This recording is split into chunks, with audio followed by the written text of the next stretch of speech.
Hello, everybody. It's Gary Stuckey with Real Music. On today's show, I've got the guitarist from Firefall. It's Jock Bartley. He's here to talk about their brand new album of covers coming out on September 22nd called Friends and Family. And it's an awesome album. I've checked it out. So cool. And you're going to love it. The songs are from the bands that they've had run-ins with, ties to, things like that. And you're going to appreciate that. Be sure and pre-order that album. And I had a lot of fun talking to Jock about the band's history and different stories and things like that. I think you're going to love this interview. So here we go. Here he is. Here's Jock Bartley. I've been asked this question 10 million times. This will be 10 million and one. How did Firefall get their name? Just for people that might be living in a cave or something. Well, no, I mean, it's an interesting thing. When we formed the band, Rick Roberts, who was kind of our leader at the time, the guy who wrote all of our most of our hits, we were trying to find a name, and that's a hard thing to do. And he rattled off about 10 names, and we went, nah. And then he said Firefall, and we went, Firefall? What's that? And the Firefall was a tourist attraction in Yosemite National Park, where since about the 1890s or something, they would set off a bonfire on top of a cliff and slowly push it off, and it looked like a molten lava, waterfall. And that was called the Firefall. And Rick knew about that, and we went, put it on the list. And when we stopped looking for names, there was only like 2 names on the list. I don't even remember what the other one was. And we went, okay, we're Firefall. But one last thing on that.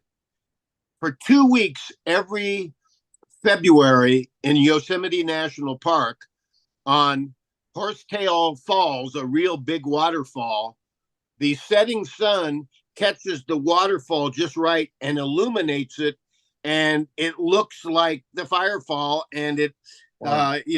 And it's only for 2 weeks a year. And that's where they got the idea. And they said, boy, we could probably make our own man-made Firefall and have it be a tourist attraction and draw people here. They stopped it I think in the late 60s, but that's where Firefall came from. Awesome story. That's very interesting. That's cool though.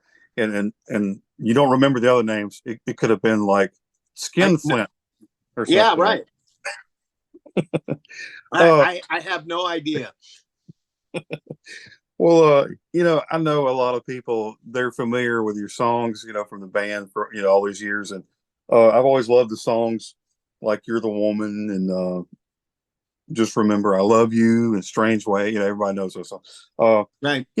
I remember listening to those songs and I'm thinking, man, those are some good songs. They remind me of the Eagles, and I didn't really understand the connection. But there's a connection, right? And well, yeah, in a larger sense, the intertwining and the meshing of a lot of those bands from Southern California, starting with the Byrds and the Buffalo Springfield, and as that's the trunk of the tree, and then the branches of the tree are the Eagles, Poco, Loggins and Messina, Graham Parsons, all of these things, and Firefall's kind of at the top of that tree. It's amazing. I mean, when you think of how many bands Bernie Leadon was in, the Flying Burrito Brothers and then the Eagles and stuff, we didn't have a direct connection to the Eagles like we did, for instance, the Byrds. Michael Clark, our original drummer, was the drummer of the Byrds. Chris Hillman, the bass player of the Byrds.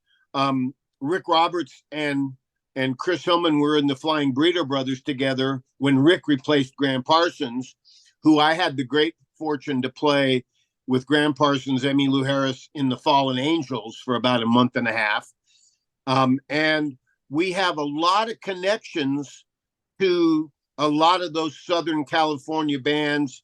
And, Stephen Stills and Chris Hillman and Richie Fury and stuff. But the Eagles, necessarily, we didn't have a huge connection with, although Timothy B. Schmidt from the Eagles, he sang background vocals on our hit song "Just Remember I Love You" from 1977. So we do have a minor connection with the Eagles, with some of them individually, but we have so many connections with, other people like that. And that's where this new album, Friends and Family, kind of came from, was the connections with bands and artists in our history, either the original band of Firefall, many of us played in other famous bands, or when that concept came out and was presented, and I went, wow, that's a great idea. I said, in 1976, when our first album came out and hit really big, and suddenly we were on tour with some of the best bands going, like Fleetwood Mac and the Doobie Brothers and the band with Levon Helm and Robbie Robertson. And we did their last tour, and Loggins and Messina and Leonard Skinner and Marshall Tucker. I just said, why don't we include some songs from those bands too, who we toured with, got to be friends with, etc. And our manager and / record label said, great. Now, as soon as that concept was come up with, I knew that there was a really big responsibility of Firefall to play whatever songs we picked really good, because cover songs are oftentimes not really done really good.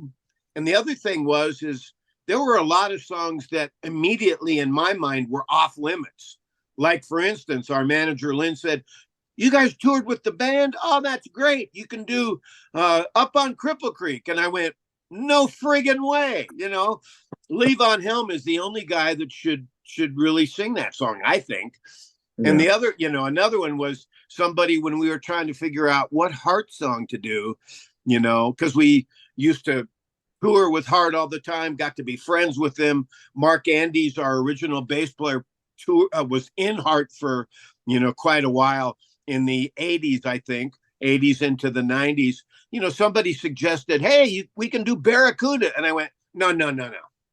Barracuda, that's a Heart song, And what's interesting about that Heart song on our Friends and Family album, so 2 years ago, we had 3 original members in Firefall. And sadly, David Muse, our sax, flute, keyboard player, passed away. He succumbed to cancer. He had it for many years, and it was really a drag. And Mark Andes, the bass player who had been in Spirit and JoJo Gunn and Heart and all these bands, he retired. He got tired of being on the road and said, I'm out of here. And the bass player singer that we got, his name is John Bisaha, and he is a fantastic rock and roll singer and sings about half the songs on this record. He's also in the band The Babies, which the Babies only work about 5 or 6 or 7 gigs a year, so he can be in 2 bands, and he's just so great.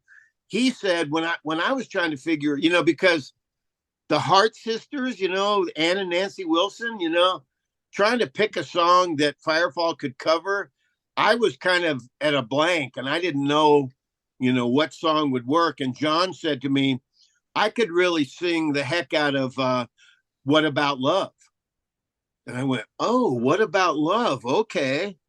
Now, it also happened that I'm good friends with Howard Leese from the original Heart band. And for the last 10 years, he's been playing with Paul Rogers and Bad Company.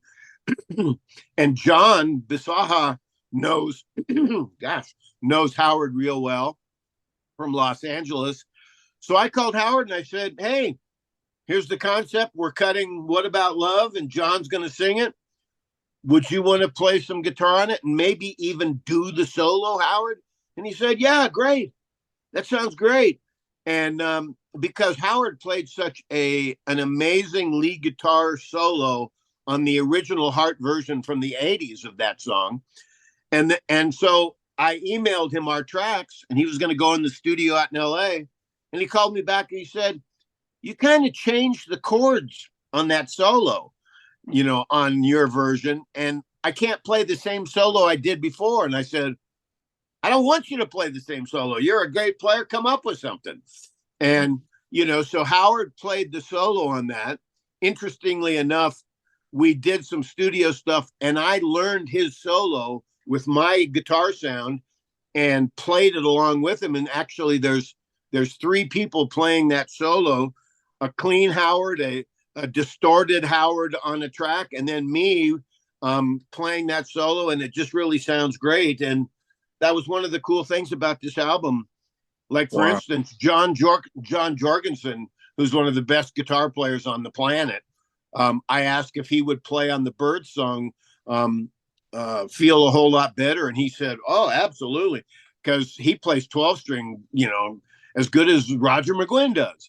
But anyway, so we had a lot of guest stars, and picking the songs for this record, some of them were real easy to pick. Oh, it's a natural, like Angry Eyes from Loggins and Messina, which kind of sounds like Firefall to start with.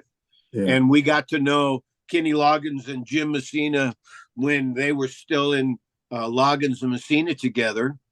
And it was so much fun for me to take the two vocalists we've got in Firefall, Steve Weinmeister, who was in Firefall for like 23 years, and then he quit for a couple of years and then rejoined. And with Steve and John Bisaha being the main two singers in the band, they sound great, and they're all over our records. It sounds great. I listened to that Heart song, especially because I was looking at the list of songs. I've been listening to it. I was like, whoa. And you're right. You don't want to copy. You don't want to do it just like the original song, but you do your own version of it. But that Heart song, man, I was like, whoa. Nailed it. He nailed it, singing wise, and the guitars and everything was just. And that song though really stands out because you're looking down the list. You're like, of course you're going to do some of these Poco songs and Flying Burrito, but then you see Heart, and you're like, interesting. I listen to Fleetwood Mac or some of that stuff. Yeah, and it was good. John, every song that John sang is just killer. Yeah. Of course, our first single was decided to be Lynyrd Skynyrd's Simple Man. And John sings the heck out of that too. What's interesting about that is there's a couple of songs that we did pretty much just like the original. Now, and the one that comes to mind the most is Dan Fogelberg's song, Part of the Plan. Right. And I knew going in that our version, even if we really did it like he did it and like he wrote it and sang it, it wouldn't sound like his because it's a different singer, it's different guitar part, different guitar sounds, studio techniques, all that kind of stuff. But as a lead guitar player, I wanted to honor those lead guitars from the original versions of these songs when I was playing, like Dan Fogelberg on Part of the Plan. And to me, that kind of had to be the solo. So I played it pretty verbatim, because that's a great solo. And then other songs like, I wanted to honor those people like Toy Caldwell from Marshall Tucker Band. We did Call on Me. Can't You See? And I was thinking of Toy when I played that. I wasn't copying him, but I was really trying to embrace, his vibe on that song. Same thing with Lynyrd Skynyrd. Those three guitar players in the band, in the original band, they kicked ass more than anybody else did back then, and just, blew everybody off stage. And I didn't really listen to the solos on that when it came time for me to do the solo. I just kind of kept them in my heart and said, okay, let's go, and played it like I played it. But I hope I honored them good. Yeah, I believe you did. Sounds great, man. Those groups, that you are singing, you're covering, they all have their own style. What was it about them that really kind of drew you in, especially when you were picking the songs? What's some of the main things that you see in them that you maybe seen yourself that you recognize in those bands? Well, that's a good question. When the concept was come up with, and then I started writing down the bands that we would probably have 10 or 12 or 13 songs from. And then we'd get to, the Doobie Brothers, who I'm good friends with a lot of those guys, Patrick Simmons and everybody, and John McPhee. I kind of thought, wow, which Doobie Brothers song to pick? Because I knew that there'd be thousands of Doobie Brother fans out in the world who'd get really pissed off that how dare they do my favorite song, Right. and that was one of the songs that ended up we did kind of different than the original. And, on Long Train Running, there's that signature doobie guitar rhythm guitar part that Tommy Johnson played, da da da da da da da, and that's the number one guitar part on their version. But there's a number two guitar part too that plays a lot, but it's not featured as much. And when I was listening to the original to get ideas about what we should do, I kind of thought, I really like that number two guitar part. So I made that our prime guitar part and made lessened a little bit the other, signature doobie part. And I didn't even really realize that the original version had harmonica all over it. And what we did is toward the end of our recording, and I'm thinking about, well, what does this song need? I had Jim Waddell, our sax player, great sax flute player now, who replaced David Muse. I had him play sax on it. And, there's a point in time when you're producing and making a record, kind of just like when you're doing a painting. I'm a painter too, where it's like, oh, hands off, we're done. Don't do anything more. And, I got to the point as producer with some of these songs and kind of just went, okay, that's enough. No more. And I do like how I kept it pretty sparse production. We didn't add strings and a lot of extra stuff or, noodling guitar parts or whatever. We kept it pretty simple so that people who were already familiar with these songs would really be able to hear our versions, the vocals, the musicians playing. And I'm really proud of how it turned out. Yeah. Like I said, sounds great. I got Well, thank you. I appreciate that. Yeah. And I was thinking about that, you're talking about how you listen to the songs and you say that's it. And you kind of know what to play, kind of, you don't want to do too much. I noticed that about your older music songs, big hits back in the day, but there weren't overdone. Some guitar players are like, I want to show them what I got, but you don't always do that. You're playing what the song needs. I know that's hard to do. Why have you been able to do that? It's kind of not hard to do, Well, but it is a frame of mind as a soloist that is really important. And unfortunately, back in the day, probably 75 or 80% of lead guitar players out there didn't get that. And they were just blah, blah, blah, blah, and show off and everything. Sure. I was really fortunate when I was 8.5 years old to start taking guitar lessons from a master, world famous jazz guitar player named Johnny Smith. And he played with Bing Crosby and Doc Severinsen and Stan Getz and, and he had like 12 or 14 jazz albums out. And I don't think he ever told me this necessarily, but I learned it in those 5 or 6 years that I took lessons from him as a little kid, was being a tasteful soloist and playing tasty is really not about what you play, but what you don't play. Right. It's kind of like Miles Davis. That was his deal. He'd rather play one note than 30 notes. And as I grew up playing in bands in Boulder, Colorado, and,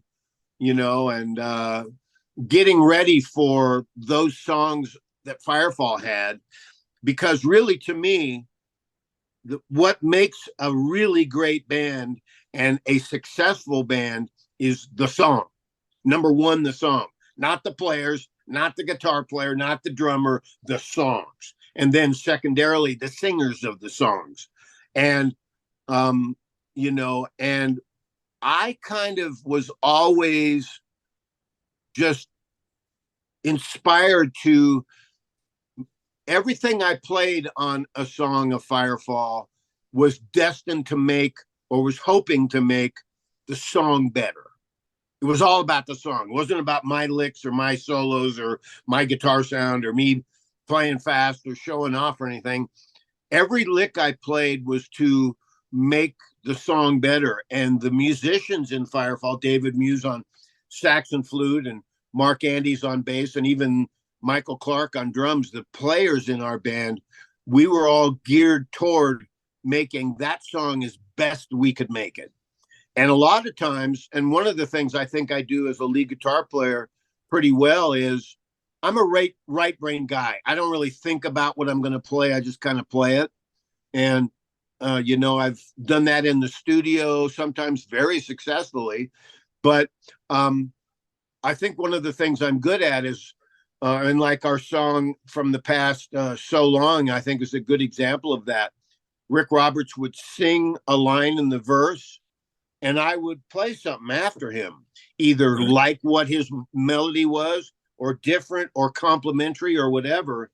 And it's so much fun to just kind of play, what you feel like and what will make the song better as it's going. And thank you for mentioning that, because that's what I think I do best. Sure, I agree.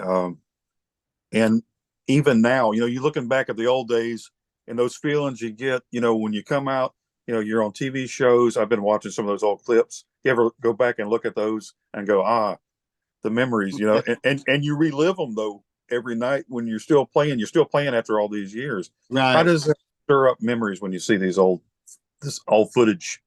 Well, it's really amazing. And as band leader, when we play live, I know that people are paying really good money to see us play, whether we're by ourselves or with 3 other bands, and they want to hear those songs you mentioned. You Are the Woman, Cinderella, Just Remember I Love You, Strange Way. They want to hear them like the record. Sure. And I really keep a tight rein on when we play You Are the Woman, it's got to sound like they expect. And frankly, I have to play the same guitar solo every gig that I've been playing for 35, 40 years, because that's what they expect and love and grew up with.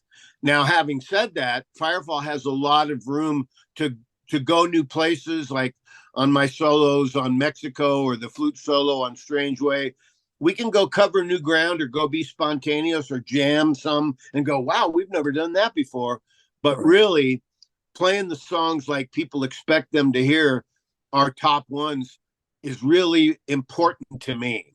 And I know it's important to them because, when we do a meet and greet, you hear all the fan stories. Oh, my wife and I got married to You Are the Woman. Or, I was really ill with a serious disease for a couple of years, and your song got me through that. And, music's the universal language. And, it's amazing to keep finding out from people how much the music that they listen to, including Firefall, but a lot of bands from the 70s, in the late 60s, how much it means to them. And it just emotionally ties them to their memories. And it's just great, Sure. That sound, the Firefall sound, and there's a lot of bands that we mentioned earlier that have that certain kind of sound, maybe Southern California sound. What do you think was the appeal to people, especially back in the 70s? I mean, that was so popular for that sound, a particular sound. And I don't know, I don't know the name for it. Well, it's interesting because a lot of people know about the migration from all over the country and the world to Los Angeles when Stephen Stills and Jim McGuinn and Richie Fury moved to LA from New York or wherever they were, and Joni Mitchell and Neil Young moved from Canada, and why am I drawing a blank on his name? But Glenn Frey from Detroit, and Don Henley from Texas, and Bernie Ledden from Florida, and later Don Felder, and all these people moved to LA. And it was the Byrds who pretty much invented folk rock. You know, they took folk music, added an electric 12 string with them, and their first album was just astounding. You know, and everybody, not everybody, but a lot of people called them, the Byrds, the American Beatles. And a lot of people also, you know, think that it was either Graham Parsons from the Flying Burrito Brothers and the Flying Burrito Brothers, or Poco, who invented country rock. And, you know, really, it was a lot of people. It was the Buffalo Springfield put out Kind Woman with the Pedal Steel. And heck, the Byrds, when Graham Parsons got in the Byrds, you know, they made that Sweetheart of the Rodeo album, which was all country music. You know, it's like, you know, and it also included, I think, Rick Nelson, and it also included Mike Nesmith from the Monkees. They kind of invented this country rock thing, you know, and a lot of people loved that country rock thing. And the biggest band of country rock, of course, I think is the Eagles, you know, and their sound. But the interesting thing that a lot of people don't know about is that a lot of those rock stars from LA ended up not liking living in LA anymore, the smoggy LA in the 70s. And many of them moved to the mountains above Boulder, Colorado, which was where I went to school and was from and was living. Stephen Stills, Chris Hillman, Richie Fury, Joe Walsh, Dan Fogelberg, Carl Wilson from the Beach Boys. Suddenly Boulder was the place for a couple of years. And that's, you know, where I got together with Rick Roberts, who had his Flying Burrito Brothers and country rock history. Just back to that intertwining stuff, when Rick Roberts was in the Flying Burrito Brothers and they played in Washington, D.C., he went out to a club and pretty much discovered Emmylou Harris. And he called Chris back at the hotel after their gig and said, Chris, you got to come down here and hear this gal. She's amazing. And Chris is in bed. He's going, how dare you call me? I'm already in bed. I'm not going to get up. And he said, no, you got to come down. Chris gets up, takes a cab down, and they basically discover Emmylou Harris, a folk singer at the time. And Chris, a few days or weeks later, called his buddy Graham Parsons out in LA and said, I think we found the gal that, you know, that you're looking for to sing with. And sure enough, Emmylou went out to LA and Graham Parsons and Emmylou Harris. And what's interesting is, I mean, you know, Rick Roberts wrote the song Colorado when he was in the Flying Burrito Brothers. We recorded that on this Friends and Family album. And Linda Ronstadt covered Colorado and had a huge, you know, a hit with it. Going back to the Fallen Angels out in LA, they wanted James Burton, who was from Elvis's band, who played all over the GP album, to be their guitar player. And Elvis said, no, you're not going out with anybody else. You're my guy. So they went, how about Clarence White, who was in the Byrds, you know, wonderful, amazing picker, you know, and he wasn't available. And at the last minute, they kind of hired a guitar player, sight unseen, who didn't really work out in the band. And they got in the bus, came to Boulder, Colorado, which was the first gig on the Graham Parsons Fallen Angels tour.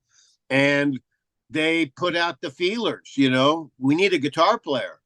And I went down and heard them play, was amazed by Emmylou Harris, liked the material, even though I wasn't a country picker. I couldn't play like James Burton. You know, I played like me. And, but I got hired. I sat in with them. They weighed out, well, Jock's not really a country picker, but he's a good player and he plays good rock and roll. And the other guy wasn't much good of much of that. And I got hired. And the next morning, I got on the bus at 9 a.m. and we went to Austin, Texas to play my first gig with them.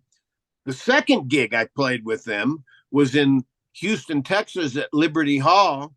And on our last night of that 4 or 5 night stand, we're playing on stage, and onto the stage walks Neil Young and Linda Ronstadt to sit in with us. Wow. And it was the first night first time that Emmylou and Linda Ronstadt ever met or sang together. And the end Wow. of this story is Neil said, "Hey, I'm having a party in my hotel suite. Come on over. It'll be great." So the three bands, Neil Young's band, Linda Ronstadt's band, and Graham Parsons' band, all go over to Neil's hotel suite. And immediately, Graham grabs one of Neil's guitars and starts playing like 20 or 25 country songs, none of which I'd ever heard before. I was a rock guy, but Linda Ronstadt and Emmylou Harris sat face to face, very close together, and blended their voices together, singing harmony to Graham for the very first time. And all of us watching and listening to that, it was obviously incredibly magical, but we knew it was historic. I mean, here's two of the best female singers, going in the business. And Linda was already the queen of pop, and Emmylou was shortly to be a great solo artist after Graham died. That was amazing. And it just goes to show here, Rick Roberts, who I was in Firefall with later, had Linda Ronstadt and Emmylou in his circle of connections. And just that whole time in the 70s was really amazing.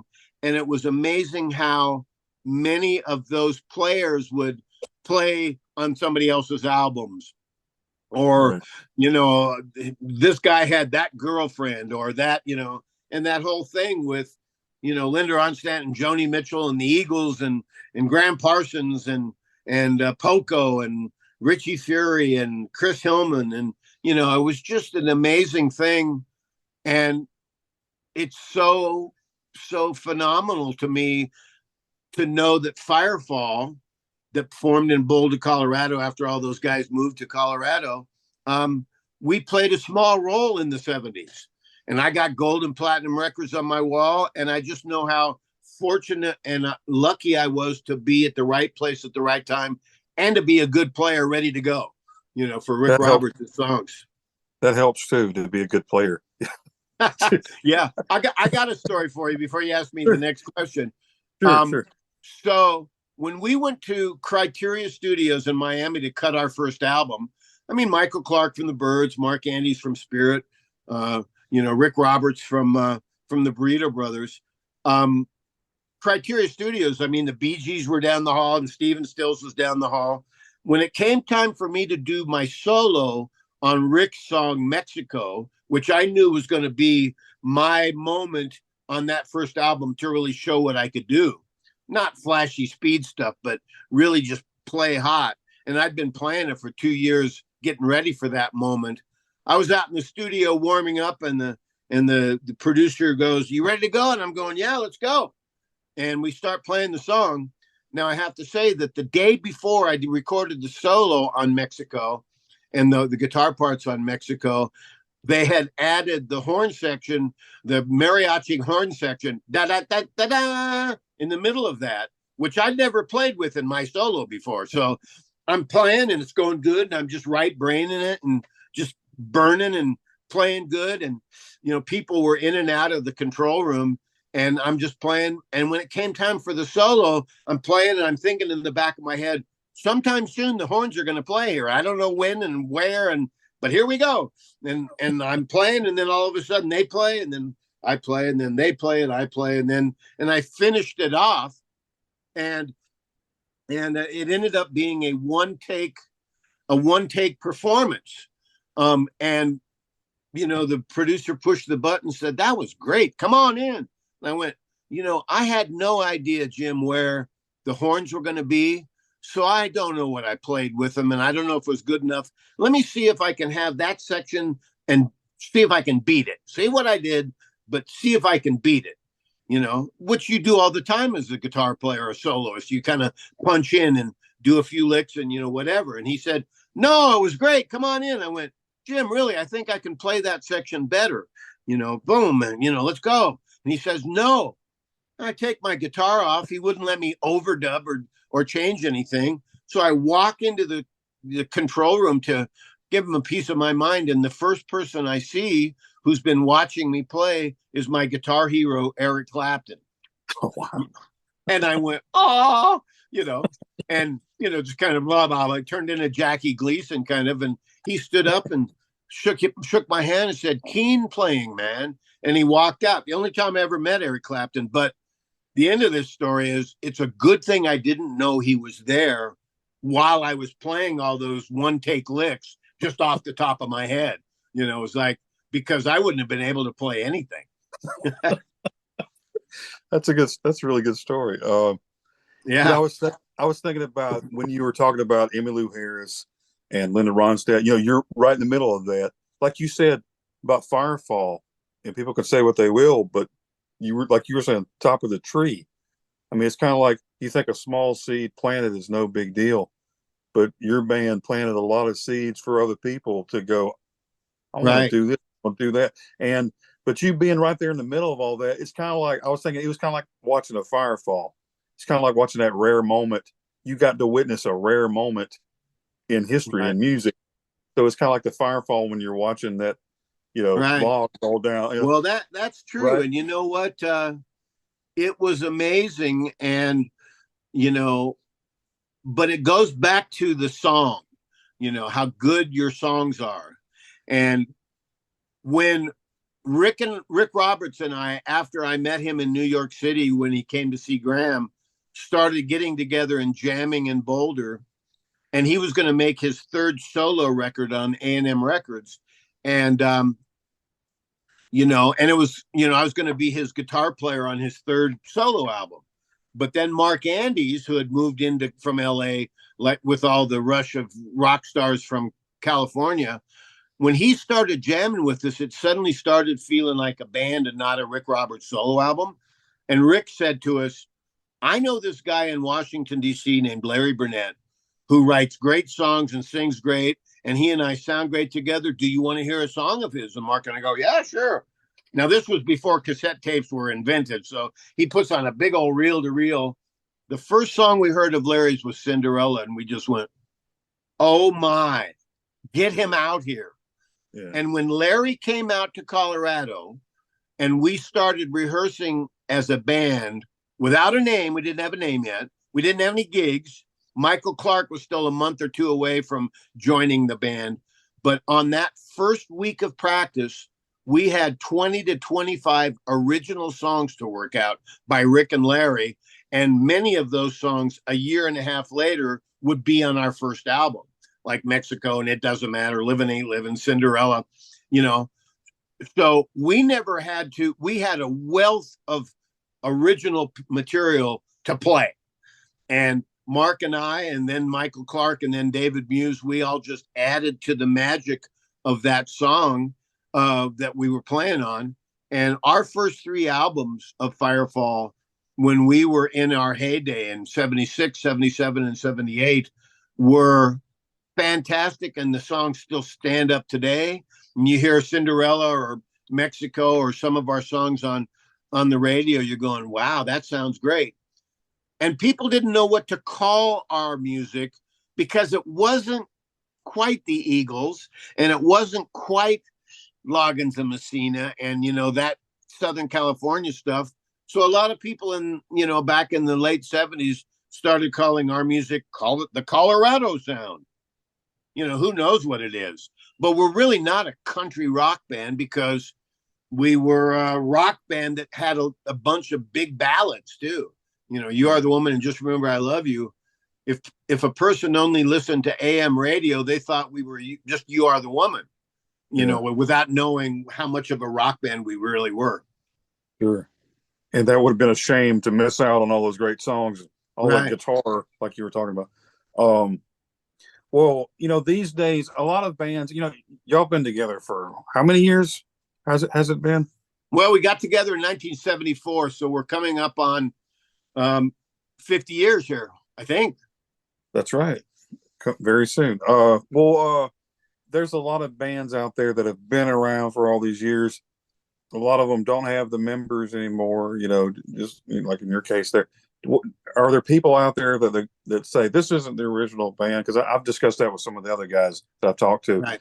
And that's a big deal to people. They think because if It it's is not all the original guys, what do you say to the not the people? band. Well, what I say to people is listen to the music.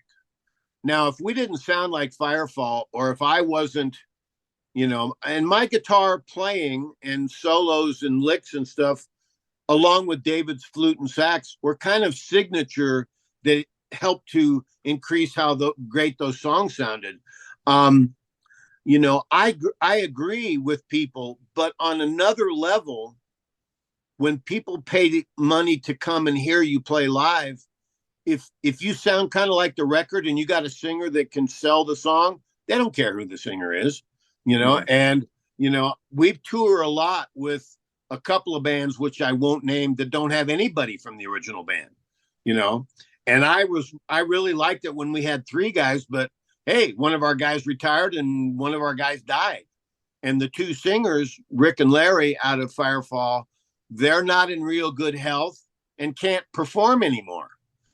So the Firefall that I put out there with new guys, and some of the guys, I mean, Sandy, our drummer, has been in the band for 35 years. So, but I understand that, but I think the proof's in the pudding with what the music sounds like.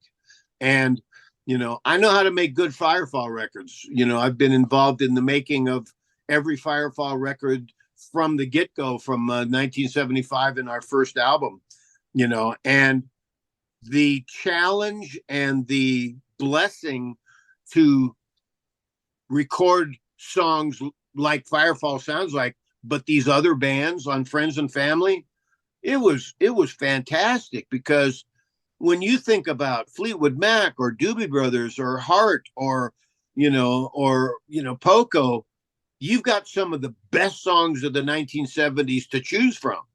Yeah. So you better choose well, and by God, the version you do better stand up on its own and sound really good, even though we're not trying to duplicate the original record. So and I've got a scoop for you, sir. Okay. We are a couple of songs into making Friends and Family 2. Oh, wow. Yeah. All right. It's such a great idea, and I'm so psyched about it that that we're doing more songs, and we're in the picking and the early recording process right now. And sometime in 2024, the volume 2 of Friends and Family will come out, and it's just Firefall's gift back to people who are kind of familiar with 70s or late 60s music, but it's an honor for us to play these Doobie Brothers or Fleetwood Mac or Poco songs. And in the case of Poco, there's Poco nuts. The band isn't together anymore because sadly Rusty Young and Paul Cotton both died, and there is no Poco anymore. But I loved being able to play that song in the heart of the night. And of course, we don't have a pedal steel player in our band. I just figured, well, I'll just play slide and we'll have sax, and let's do that song justice, remembering how great Rusty and Paul Cotton were and how good friends they were, and it's really great picking a whole nother album's worth of songs right now. It sounded, talking about that song, the Poco song, I mean, another one. I mean, y'all nailed all the songs, but that one was I really liked that job that y'all did. Oh, thank you. And so have you let some of the artists that you cover, have they heard some of these songs, and have they said anything about it? I have a feeling, without naming anybody, that at least one that I've heard of wasn't too happy with us doing their song. That's our biggest song. How can you do that? Make a cover. But the thing is, the writer of the song and the publishers will get the royalty money. We credit them. We honor them by doing that song. So I have a feeling that most of the bands, once they are familiar with this with this album, after they listen to it, will will go, wow, that's pretty cool. And they'll still make money if they wrote the song. Like, for instance, when we were doing World Turning by Fleetwood Mac, which wasn't one of their biggest hits off their first album, Lindsey Buckingham is a genius and he's a great guitar player. And, and when and I cut, it's interesting because a lot of these songs were cut via email. Like, I cut 4 rhythm acoustic guitars to a click track and a tambourine, and I kept it really straight, kind of like what Lindsey played on the original. And and then I emailed it off to Sandy the drummer, who put a part on, or to John the bass player and the singing, and we got together in Colorado and sang the songs and stuff. So some of these songs were done long distance, but I think they all hold together and it gives you a really good band vibe feel.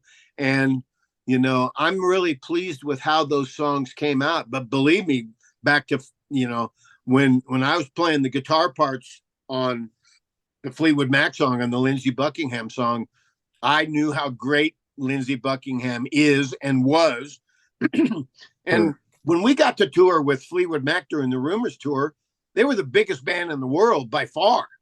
And, it's amazing to have sat on the side of the stage behind the curtain or in the front in the orchestra pit and watch Fleetwood Mac during Rumors do what they did, or the band. I mean, I used to sit behind the curtain. We'd play our little opening act set for the band, and I would go, when they came on, I'd go behind the curtain and I'd be about 10 feet away from Levon Helm, who was singing and playing, it's arguably the band's music was some of the very, very best American music ever made.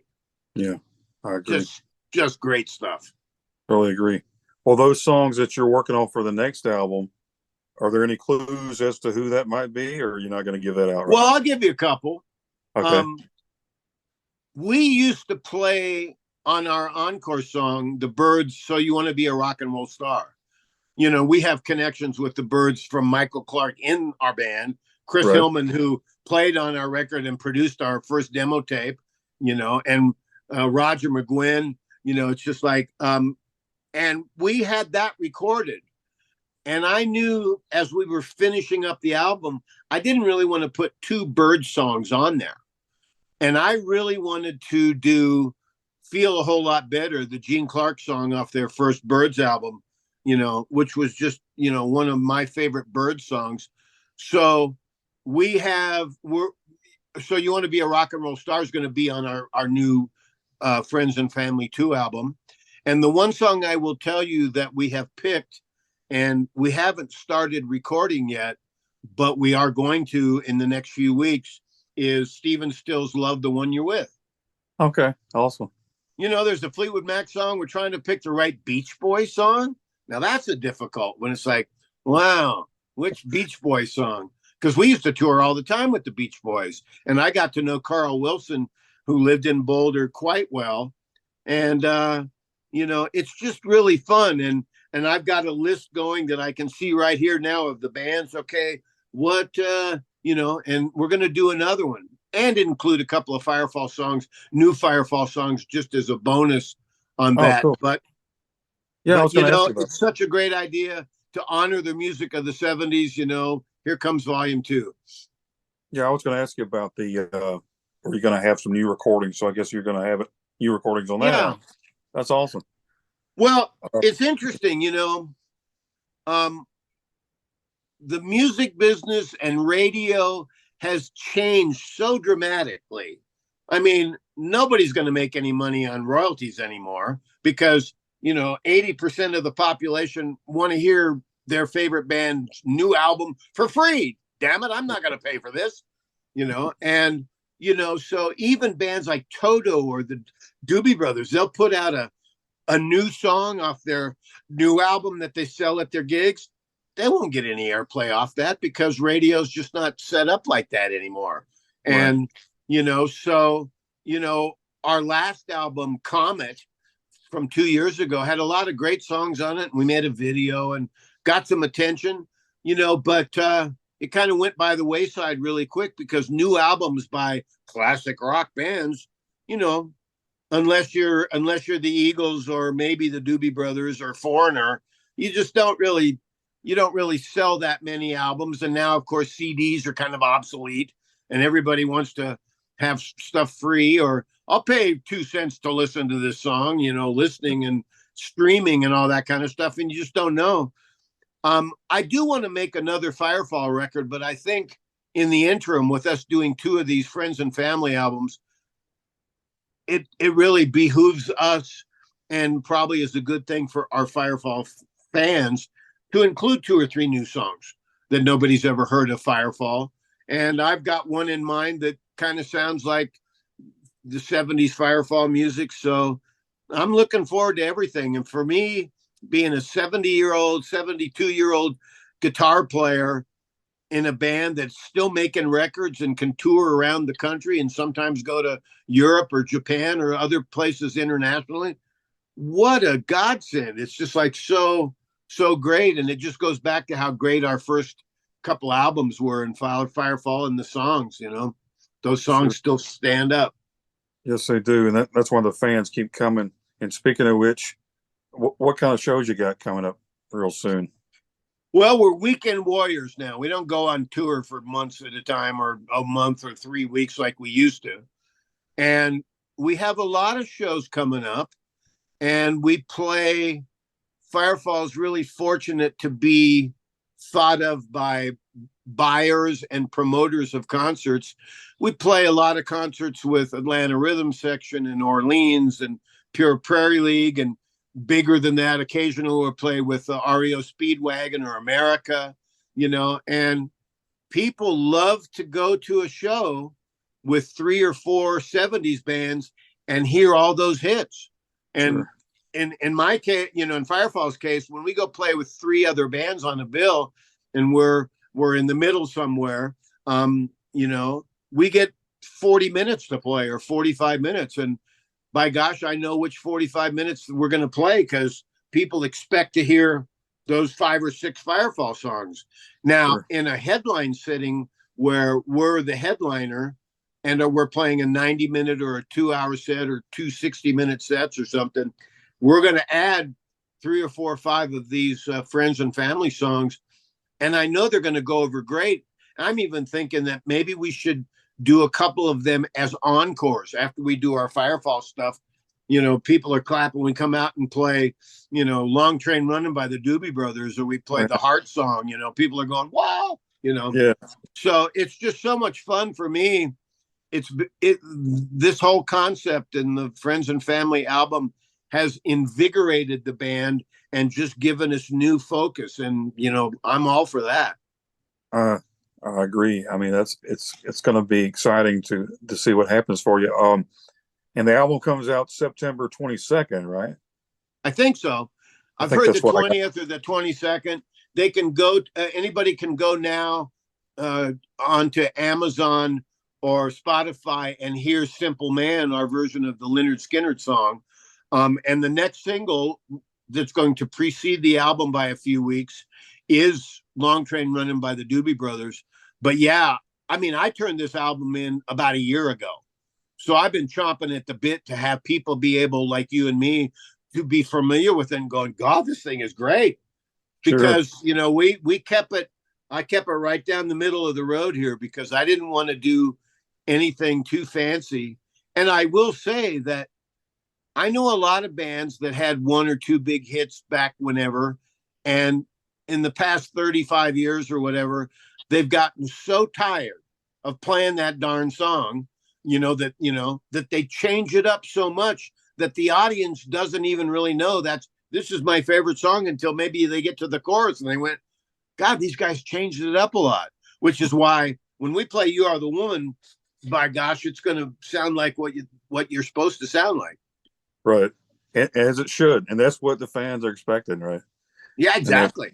That's the way. There's a certain responsibility that an artist or a band has to the crowd, and I won't name the person, but I know somebody who would go play a 90-minute set and would play none of his hits, He wanted all the new material, or this is off from something else, you know. And the crowd's going, man, I want to hear whatever that song is. It's like, you know, we're so lucky to still be able to do this that, you know, there's responsibility in that. And we love, you know, I love, even though You Are the Woman was kind of different and not totally fit into the Firefall program. But when we first heard it, you know, Rick Roberts brought that song to us when we were already 4 or 5 songs into our first album. And we all knew this could be a hit, you know, and he would write songs to be on the radio and to have girls 18 to 25 years old call and request his song because he knew all about that. Whereas Larry Burnett wrote these songs kind of like, you know, a purging of his soul. So for us to have all those songs to choose from within Firefall, it's great. And now for me to be able to play other people's songs and play them with great love and respect and honoring them, but also the 70s. What a great time. There will never be another time like the 70s. Never. And one of the reasons is that in the 70s, record labels pretty much were kind of hands off. If you had songs and were doing something they thought it might sell, they let you make an album like you wanted to make with the songs you wrote and wanted to sound. In the 80s and stuff, they got a stranglehold on bands. No, we want you to sound like this. So you have to do these few songs or whatever. And, you know, and record labels kind of just, you know, but in the 70s, you know, you could have the variety of music. I mean, 2 or 3 of my favorite bands of the 70s, Steely Dan, how different were they? Or Little, you know, or Little Feat with Lowell George. Oh my God. You know, and the band, you know, Americana, you know, at its best, you know, and everything in between. So, you know, to have being able to be mentioned in the same breath as people talk about the Eagles or Dan Fogelberg or Little River Band or Firefall, you know, is just an honor. Right. Well, I'm glad that you're a part of that. I'm glad your music is still around. I'm glad to talk to you today. I know you got some other stuff you got to do, but music like yours, it still stands the test of time. Fans out there that still love you, it gives you a motivation to keep doing it, right? And I know that you're going to keep it. Well, it's been very nice talking with you, sir, and thanks for the support. And if you want, we can do another one of these in a couple of months or when the next record comes out. I would love to, man. I want to hear about what Hart says about your cover. That's what I want to hear. Right. Well, Howard played on it, so, you know, maybe you know, but the girls may not like it. I don't know. We'll have to see. But anyway, you're right. I got another one coming up in a few minutes, and very nice talking to you. Thanks a lot. Thank you, Jock. Thank you, sir. Thanks for tuning in, everybody, to another episode of Real Music. Be sure to subscribe if you haven't already, and always remember to keep the music real.